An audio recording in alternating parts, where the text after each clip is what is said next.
আসসালামু আলাইকুম ওয়া রাহমাতুল্লাহি ওয়া বারাকাতুহু নাহমাদুহু ওয়া নুসাল্লি আলা রাসূলিহিল কারীম আম্মা বা'দ ফাআউযু বিল্লাহি মিনাশ শাইতানির রাজীম বিসমিল্লাহির রহমানির রহিম।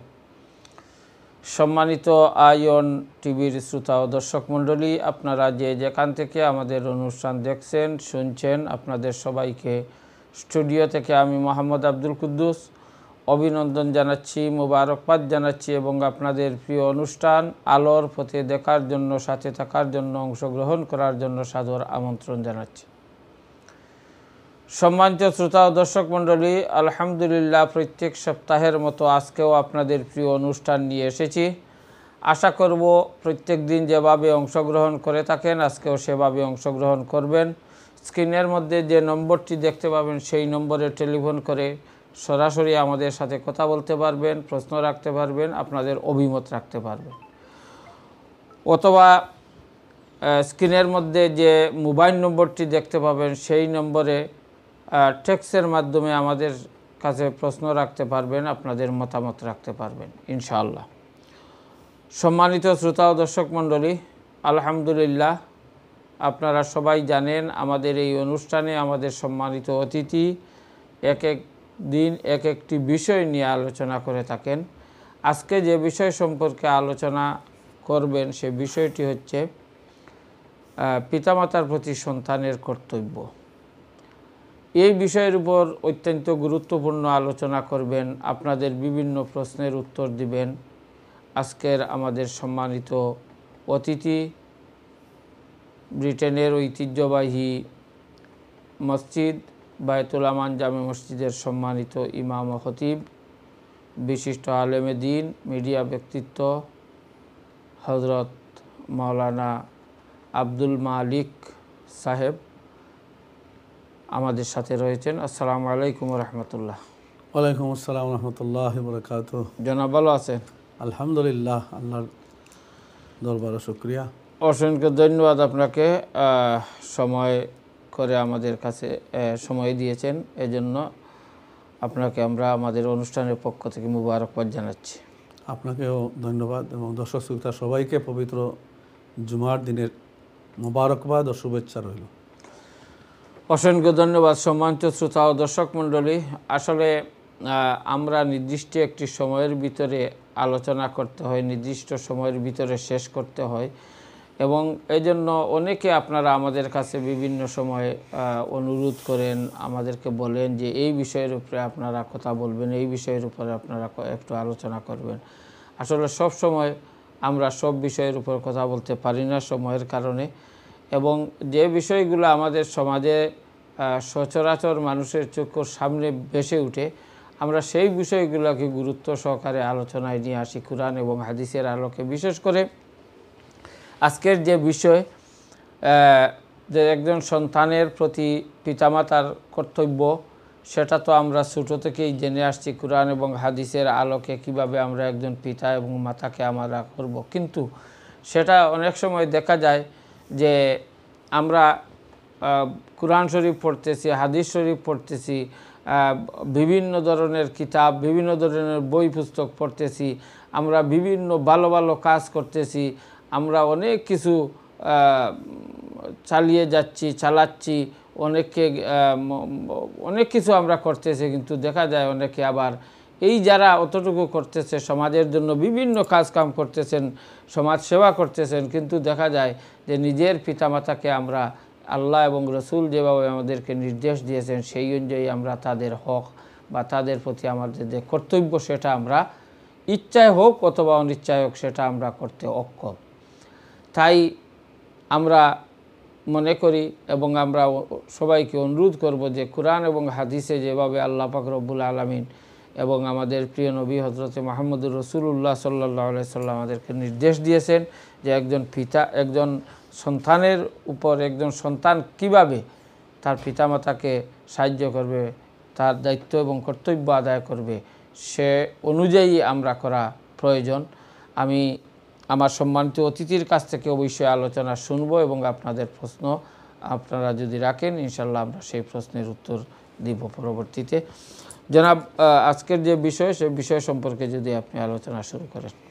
ধন্যবাদ আপনাকে। আসসালামু আলাইকুম রহমতুল্লাহ। ওয়ালাইকুম আসসালাম। আলহামদুলিল্লাহ ওয়াসসালাতু ওয়াসসালামু আলা রাসূলিল্লাহ ওয়া আলিহি ওয়া আসহাবিহি আজমাইন। আম্মা বাদ, ক্বাল আল্লাহু তাআলা আউযু বিল্লাহি মিনাশ শাইতানির রাজীম, বিসমিল্লাহির রহমানির রহিম। ওয়া ক্বাদা রাব্বুকা আল্লা তা'বুদু ইল্লা ইয়্যাহু ওয়া বিল ওয়ালিদাইনি ইহসানা। إما يبلغن عندك الكبر أحدهما أو كلاهما فلا تقل لهما أف ولا تنهرهما وقل لهما قولا كريما. صدق الله العظيم.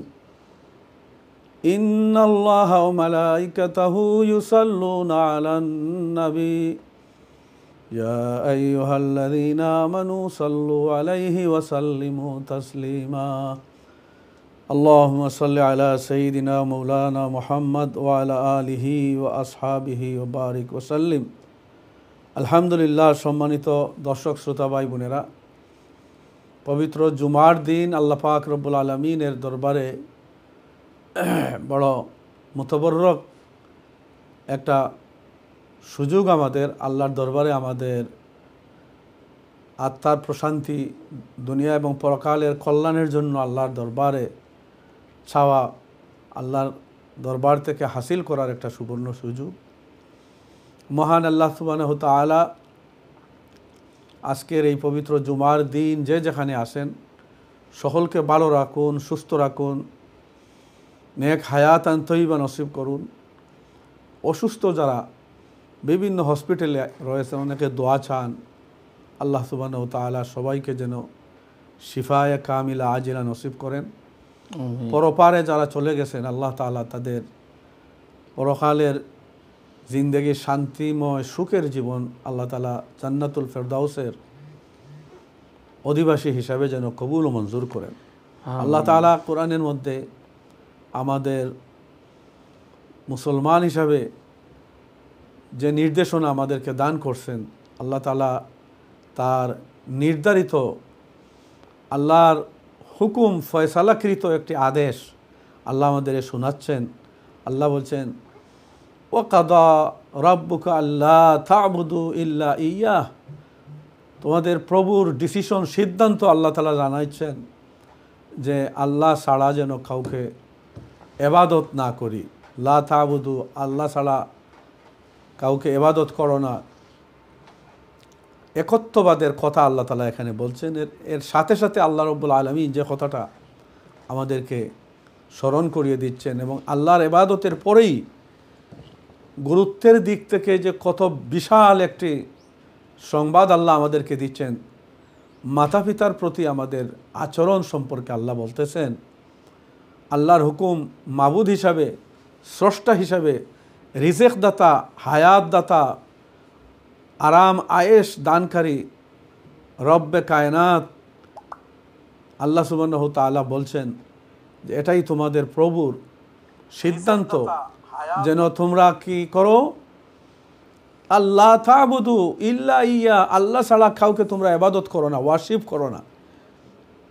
আর এর সাথে সাথে আল্লাহ বলছেন ওয়াবিল ওয়ালিদাইনি ইহসানা, এবং এর সাথে সাথে আল্লাহ তাআলা আল্লাহর ইবাদতের পরেই যে জিনিসটা আল্লাহ সুবহানাহু তাআলার সন্তুষ্টির চিত্তে মাতা পিতার প্রতি সদাচরণ, মাতা পিতার প্রতি সুন্দর ব্যবহার করা, মা বাবার আদর্শ, মা বাবার প্রতি দয়া পোষণ করা, ইহসান করা, এই জিনিসটা আল্লাহ তাআলা আমাদেরকে, আল্লাহ বলছেন এটা আল্লাহর চূড়ান্ত সিদ্ধান্ত। ওয়াবিল ওয়ালিদাইনি ইহসানা, ইহসানের মিনিং হচ্ছে যে সর্ব উত্তমভাবে মাতা পিতার প্রতি সদাচরণ করা। এর মধ্যে আল্লাহ সুবহানাহু তাআলা আমাদেরকে যে তালিম দিচ্ছেন, ইহসানের মিনিং হচ্ছে যে সবচেয়ে উত্তমভাবে আচরণ করা উইদাউট এনি বেনিফিট, কোনো লাভ, কোনো প্রতিদান পাওয়ার কোনো আশা ব্যতিরেকেই সম্মানের সাথে, ইজ্জতের সাথে মাতা পিতার প্রতি সদাচরণ করা, এটা আল্লাহ সুবহানাহু ওয়া তাআলার পক্ষ থেকে একটা অত্যন্ত বিশাল একটি নির্দেশনা। মা বাবার প্রতি হক আদায় করা, এটা হচ্ছে আমাদের অন্যতম একটা বড় ডিউটি, আল্লাহর পক্ষ থেকে নির্ধারিত। রসুল সাল্লাল্লাহু আলাইহি সাল্লাতু ওয়াস সালাম হাদিস শরীফের মধ্যে বলেছেন, রেদার রব্বে ফি রেদাল ওয়ালিদাইন, মা বাবার সন্তুষ্টির উপরে আল্লাহ রাজি থাকেন। মা বাপ যদি অসন্তুষ্ট হয়ে যান, তাহলে আল্লাহ সুবহানাহু ওয়া তাআলা এই বন্দার প্রতি আল্লাহ সুবহানাহু ওয়া তাআলা অত্যন্ত ক্রোধান্বিত হয়ে যান, নারাজ হয়ে যান। এই কারণে এই মা বাবার হক আমাদেরকে কী কারণে আল্লাহ তাআলা এত গুরুত্ব দিয়ে আমাদেরকে কোরআনের মধ্যে আল্লাহ তাআলা বলতেছেন, এটা আল্লাহর নির্ধারিত ফয়সালা হয়ে গেছে, ডিক্রি আল্লাহ পাস করে দিয়েছেন মা বাবার প্রতি ইহসান করা। এর মানে হচ্ছে যে মাতা পিতা আমাদেরকে যে ত্যাগ স্বীকার করে আমাদেরকে বড় করেছেন, আমরা এক সময়ে আমরা যখন নিউবর্ন জন্মগ্রহণ করি, তারপরে আমাদের কোনো কিছু ফিলিং করার, কোনো কিছু আন্ডারস্ট্যান্ড করার, ইভেন আমাদের খাবার, আমাদের আত্মরক্ষামূলক কোনো কিছুই আমরা জানতাম না, আমাদের কোনো ফিলিং শক্তি ছিল না। এ থেকে আস্তে আস্তে মা বাবা আমাদেরকে বড় করলেন। আমাদের যখন প্রয়োজন ছিল তখন তারা খাবার দাবার দান করেছেন, আমাদেরকে শীত এবং গরম থেকে আমাদেরকে প্রোটেকশন দিয়েছেন, বিপদ থেকে আমাদেরকে কোনো হার্ম হয় এই ধরনের কোনো জিনিস থেকে মা বাবাই আমাদেরকে হেফাজত করেছেন, আমাদেরকে লুক আফটার করেছেন, তরবিয়ত দিয়েছেন। এই জন্য এরপরে আমরা যখন একটু বড় হলাম, আমরা তারপরে হাঁটতে আরম্ভ করলাম। এই সময়েও আমরা কিন্তু আমরা কিভাবে টয়লেটে যাব, কিভাবে আমরা আমাদের পাক পবিত্রতা অর্জন করব, এমনকি আমাদের নেফি পর্যন্ত মাতা পিতাই ছেলে সন্তানের এত আদর করে, ঘুমের মধ্যে যদি ছেলে সন্তানের কোনো কষ্ট হয়, মাতা পিতা তাদের নিজের ঘুম, নিজের আরাম আয়েশকে বিসর্জন দিয়ে ছেলে সন্তানদেরকে লালন পালন করে থাকেন। এই কারণে আল্লাহ সুবহানাহু ওয়া তাআলা জানেন কত কষ্ট মা বাবার করতে হয়েছে এবং করতে হয়। এই কারণে আল্লাহ সুবহানাহু ওয়া তাআলা এই নির্দেশনা দান করেছেন। আল্লাহর ওয়ার্শিপের পরে, ইবাদতের পরে সবচেয়ে মানুষ হিসাবে আমাদের যে ইম্পর্টেন্ট ডিউটি হলো মা বাবার প্রতি আমাদের বিনয়ী হওয়া, মা বাবার প্রতি সম্মান প্রদর্শন করা, মা বাবার হক আদায় করা। এবং এইভাবে যখন আমরা একসময় বড় হয়ে যাই, আস্তে আস্তে যখন আমাদের বোধ শক্তি হলো, এই সময়ে আমরা আমাদের মা বাবাকে আমরা দেখে দেখে মাতা পিতার জীবনের যে এক্সপিরিয়েন্স রয়েছে, এই এক্সপিরিয়েন্সকে আমরা যাতে আমরা সম্মান করি। আমরা হয়তোবা আমাদের মা বাবা, বর্তমান যুগে অনেক ছেলে সন্তানরা এডুকেশনালি, একাডেমিক অনেক জ্ঞান অর্জন করতে পারে, কিন্তু তাই বলে এই জ্ঞানের কারণে মা বাবাকে যদি আবার তুচ্ছ তাচ্ছিল্য, অসম্মান করে যে মা বাবা তো কিছু বুঝে না, হয়তো মা বাবা ছেলে সন্তানের মতো এইভাবে ভাষাগতভাবে বা একাডেমিক নলেজ না থাকার কারণে তারা এইভাবে তাদের সাথে কমিউনিকেট করতে না পারে, কিন্তু তারপরেও মা বাবা আল্লাহর পক্ষ থেকে যে নিয়ামত, এবং মা বাবা ছোটো থেকে যেভাবে বড় করিয়া লালন পালন করছেন, এর কারণেই তো আজকে আমরা শিক্ষিত হতে পেরেছি। আমরা সমাজ এবং সমাজে আমাদের অনেক নাম দাম আমরা প্রতিষ্ঠা লাভ করতে পারছি। তাই বলে আমরা যেন মা বাবার প্রতি আমরা দুর্ব্যবহার, অসম্মান এবং আমার মা বাবা কিছু বুঝে না, আমি সব কিছু বুঝি, এই ধরনের মন মানসিকতা করিয়া মা বাবার প্রতি অবহেলা প্রদর্শন করা জঘন্যতম অপরাধ। এই কারণে আল্লাহ সুবহানাহু ওয়া তাআলা এই মা বাবাকে কিভাবে আমরা ব্যবহার করব, আল্লাহ তাআলা বলছেন, ফালা তাকুল্লাহুমা উফিন ওয়ালা তানহারহুমা ওয়া কুল্লাহুমা কাওলান কারীমা। আল্লাহ সুবহানাহু ওয়া তাআলা আমাদেরকে কঠিনভাবে আল্লাহ তালিম দিচ্ছেন, সবক দিচ্ছেন, হুঁশিয়ার করে দিচ্ছেন।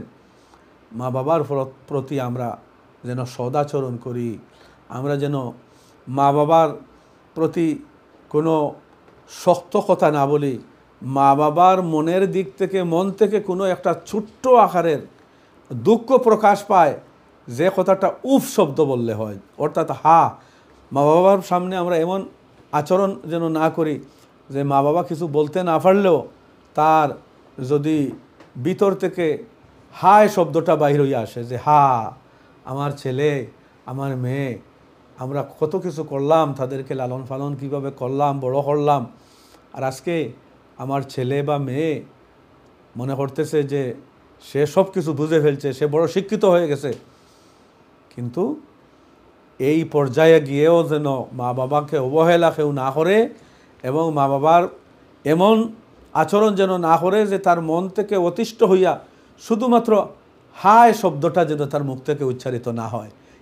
এটাকেই আল্লাহ তাআলা বলছেন উফ শব্দ, অর্থাৎ এবারে ছোট্ট একটা হতাশা বা ছোট্ট একটা সাউন্ড যদি মা বাবার মুখ থেকে দুঃখ মন নিয়ে প্রকাশ পায়, তাইলে এই ছেলে বা মেয়ের তার জীবনটা ধ্বংস হয়ে যাবে।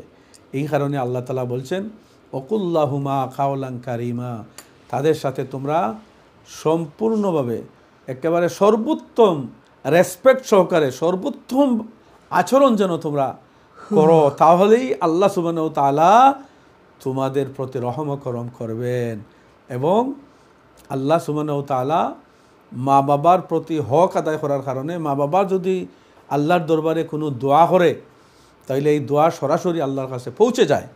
এই কারণে আল্লাহ রসুল সাল্লাল্লাহু আলাইহি সাল্লাম বলছেন, মা বাবা যদি রাজি থাকেন আল্লাহ সন্তুষ্ট হন, আর মা বাপ যদি কোনো কারণে নারাজ হয়ে যান তাহলে আল্লাহ সুবহানাহু ওয়া তাআলা সম্পূর্ণভাবে নারাজ হয়ে যান। আসলে ব্যাপারটি অত্যন্ত গুরুত্বপূর্ণ।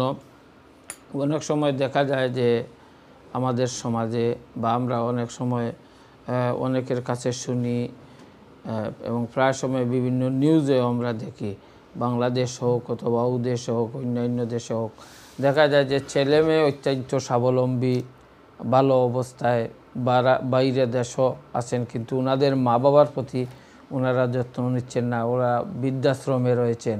এটা অনেক নিউজ আমরা অনেক সময় দেখি এবং বাস্তব যে বিষয়গুলা এখানে অনেক সময় দেখা যায় যে যেহেতু বিভিন্ন কারণে সংসার বড় হলে, বাংলাদেশে অনেক সময় সংসার বড় হলে একসাথে সবাই থাকার সুযোগ রয়েছে, কিন্তু এই দেশে বা যারা বাইরের দেশে থাকেন দেখা যায় যে অনেক সময় ইচ্ছা থাকা সত্ত্বেও মা বাবা নিজের স্ত্রী পুত্র সবাইকে একসাথে নিয়ে থাকার সুযোগ নেই, তাই অনেক সময় আলাদা ঘরে থাকতে হয়। তো একই ঘরে থাকা হোক অথবা আলাদা ঘরে থাকা, মানে যদিও থাকা হয়, কিন্তু মা বাবার প্রতি যে দায়িত্ব এবং কর্তব্য সেগুলো অবশ্যই আদায় করা দরকার। এবং এ বিষয়টা কিন্তু আমাদের সমাজে একটু বেশি দেখা যায় যে আমরা অনেকে আমাদের পিতামাতাকে আমরা যেভাবে সাহায্য সহযোগিতা করা দরকার, যেভাবে তাদের দায়িত্ব আদায় করা দরকার সেটা আমরা করছি না। আবার ঠিক উল্টাও অনেক সময় অনেক ফ্যামিলিতে দেখা যায় যে যিনি থাকেন একজন ছেলে, অনেক সময় দেখা যায় যে আমাদের সাথে অনেকে কথা বলেন বা বিভিন্ন সময় প্রশ্ন রাখেন, যার কারণে এই বিষয়গুলা আমরা আলোচনায় আনছি, যে একজন ছেলে অনেক সময় খুব বিপদের মধ্যে পড়ে থাকেন। বিপদে এই জন্য যে উনি একসাথে সংসার করছেন, উনার ছেলে মেয়ে বা স্ত্রী আছে, আবার পিতামাতাও আছে। কারণ এমন একটি পরিস্থিতির সৃষ্টি হয় যখন দেখা যায় যে উনি মা বাবার দিকে খেয়াল রাখবেন না, নিজের স্ত্রী বা ছেলে সন্তানের প্রতি খেয়াল রাখবেন, অর্থাৎ মানে উনি এদিকেও পারছেন না সেদিকেও পারছেন, এমন এক পরিস্থিতিতে পড়লেন। এখন উনার কী করতে হবে, কী করে, অনেক সময় আমাদের কাছে আসে এই ব্যাপারগুলা। ধন্যবাদ। এটা হচ্ছে আমাদের সকলকেই আমাদেরকে খেয়াল রাখতে হবে যে আমরা একদিন এইভাবে অসহায় ছিলাম এবং আমাদের মা বাবার জরিয়ায় আমরা দুনিয়াতে বড় হয়েছি, লালন পালিত হয়েছি, এবং একদিন আবার আমাদেরও এই সময় আসবে যে আমরাও আবার বুড়া হয়ে যাব, আমরাও আবার আমাদের ছেলে সন্তানের উপর আমরা ডিপেন্ডেন্ট হয়ে যাব। সুতরাং এই খেয়াল রেখেই আমাদেরকে আল্লাহর দরবারে সবসময় দোয়া করতে হবে এবং আমাদেরকে অত্যন্ত নিষ্ঠাবান এবং জাস্টিস মেনটেন করতে হবে, যাতে আমাদের মা বাবার প্রতি কোনো ধরনেরই আমরা যেন অবহেলা না করি। কারণ এক সময় আমাদের সব কিছু হবে, আরাম আয়েশ হবে, কিন্তু তখন মা বাবা আমাদের হাত থেকে চলে যাবে, তখন আর আফসুস না, এইটা ছাড়া আর কোনো কিছু থাকবে না। আর মা বাবা হচ্ছেন আল্লাহর পক্ষ থেকে একটা রহমত নাজিলের বড় জরিয়া। আল্লাহ সুবহানাহু তাআলা এইটা একটা বড় নিয়ামত রাখছেন। আল্লাহ রসুল সাল্লাল্লাহু আলাইহি ওয়াসাল্লামের খিদমতে সাহাবায়ে কেরামদের মধ্যে একজন প্রশ্ন করলেন যে আমার গুনাহ মাফের জন্য আল্লাহর কাছে আমার জন্য দোয়া করেন, আমার করণীয় আমাকে একটা উপদেশ দান করেন। তখন আল্লাহ রসুল বলছিলেন যে তোমার মা বাবা মধ্যে কেউ আসে কিনা? তখন তিনি বলছিলেন আমার মা আছেন। তো আল্লাহ রসুল বললেন যে যাও তোমার মার খেদমত করো এবং মাকে দিয়া তোমার মাগফিরাতের জন্য আল্লাহর দরবারে দোয়া চাও, দোয়া প্রার্থনা করো। সুতরাং মা এবং বাবা প্যারেন্টসের দোয়া আল্লাহর কাছে এটা অত্যন্ত গুরুত্বপূর্ণ একটা নিয়ামত। সুতরাং এই সময়ে পরিবারকেও বুঝানো এবং আমাদের যারা পরিবারের মধ্যে ছেলে সন্তান বা পরিবার স্বামী স্ত্রী আমরা যৌথ পরিবারের মধ্যে যারা আসি, আমাদের সকলকেই আমরা এটা ধৈর্য ধারণ করার আমরা পরামর্শ দিব যে আজকে যারা আমরা স্বামী স্ত্রী আছি, আমরাও একদিন এইভাবে, বা আমাদের যাদের মুরব্বী আমাদের পিতামাতা জীবিত আছেন, তাদের মতো আমরাও একদিন আমাদের ছেলে সন্তানের সামনে আমরা অকর্ম হয়ে যাব, আমরা অকর্মণ্য, আমরা কোনো কাজ করতে পারবো না। তখন আমাদের ছেলে সন্তান, আমরা যদি আজকে আমাদের মা বাবার প্রতি, আমরা শ্বশুর শাশুড়ির প্রতি, যারা স্ত্রী রয়েছেন তারা যদি তাদের শ্বশুরের প্রতি, স্বামীর প্যারেন্টসের প্রতি আমরাও যদি রহম করি, আমরা যদি দায়িত্ববান হই, আমরা যদি তাদের সাথে সদাচরণ করি, তাহলে আমাদের ছেলে সন্তানরাও ইনশাআল্লাহ আমাদের সাথেও ভালো ব্যবহার তারাও করবে। আর আমরা যদি এর অপোজিট করি তাহলে এটা দুনিয়ার প্রতিদান হিসাবে আমাদের প্রতিও এই সময় আসতে পারে। এই কারণে সবাইকে এইটাই রাখতে হবে খেয়াল যে এটা হচ্ছে আল্লাহর এটা নির্ধারিত একটা বিধান। আল্লাহর বিধান পালন করা মানে আল্লাহর ওয়ার্শিপ করা, আল্লাহর হুকুম মানা। জি, অসংখ্য ধন্যবাদ জনাব। আমরা অত্যন্ত সুন্দর আলোচনা শুনছি। আপনি অত্যন্ত গুরুত্বপূর্ণ বিষয় যেটি বলেছেন যে আসলে যদি একজন মানুষ যিনি মনে করেন যে আমি আজকে একজন ছোট ছেলে হিসাবে এই ফ্যামিলিতে বা পরিবারে আছি, একদিন আমি বাবা হব এবং একদিনে ঠিক আমার মতো মানে আমি একদিন বাবা হব এবং আজ যেভাবে আমি ছেলে আছি আমার মতো আমার ছেলে থাকবে। তাই আজকে যদি আমি আমার পিতামাতাকে শ্রদ্ধা করি, পিতামাতার কর্তব্য আদায় করি, তাহলে আমি বাবা হওয়ার পরে আমার ছেলে মেয়ে আমার প্রতি এইভাবে যত্নবান হবে। এবং আর বিভিন্ন যে বিষয়গুলো রয়েছে, এই জন্য অনেকে বা অনেক সময় আমরা বলে থাকি যে যখন একটি ফ্যামিলিতে একজন মহিলা প্রথম বিবাহ একজন ফ্যামিলিতে যখন আসেন, উনি যদি মনে করেন যে আমি আজকে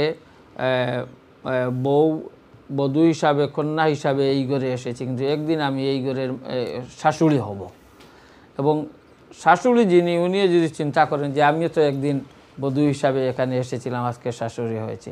অর্থাৎ প্রত্যেকের নিজ নিজ দায়িত্ব কর্তব্য যদি সেটা কুরআন এবং হাদিসের যেভাবে বলা হয়েছে সেভাবে পালন করেন, তাহলে হয়তো আর কোনো অসুবিধা হবে না। এবং বিশেষ করে আপনি যে কথাটি বলছেন যে পিতামাতার প্রতি আমরা যেভাবেই থাকি না কেন, যেখানেই থাকি না কেন, আমাদের মানে সাধ্য অনুযায়ী আমরা আমাদের পিতামাতার খেদমত করব, পিতামাতাকে শ্রদ্ধা করব। যদি সামনে পাই, সুযোগ থাকে আমরা করব, সুযোগ না থাকে, যদি অন্য দেশে ওনারা থাকেন অথবা মারা যান, তারপরেও তো তাদের প্রতি আমাদের দায়িত্ব এবং কর্তব্য রয়েছে। আমরা সে বিষয়ে জানবো ইনশাল্লাহ। সময় গেছে একটি ব্রেকে চলে যাওয়ার, আমরা ব্রেকে চলে যাচ্ছি।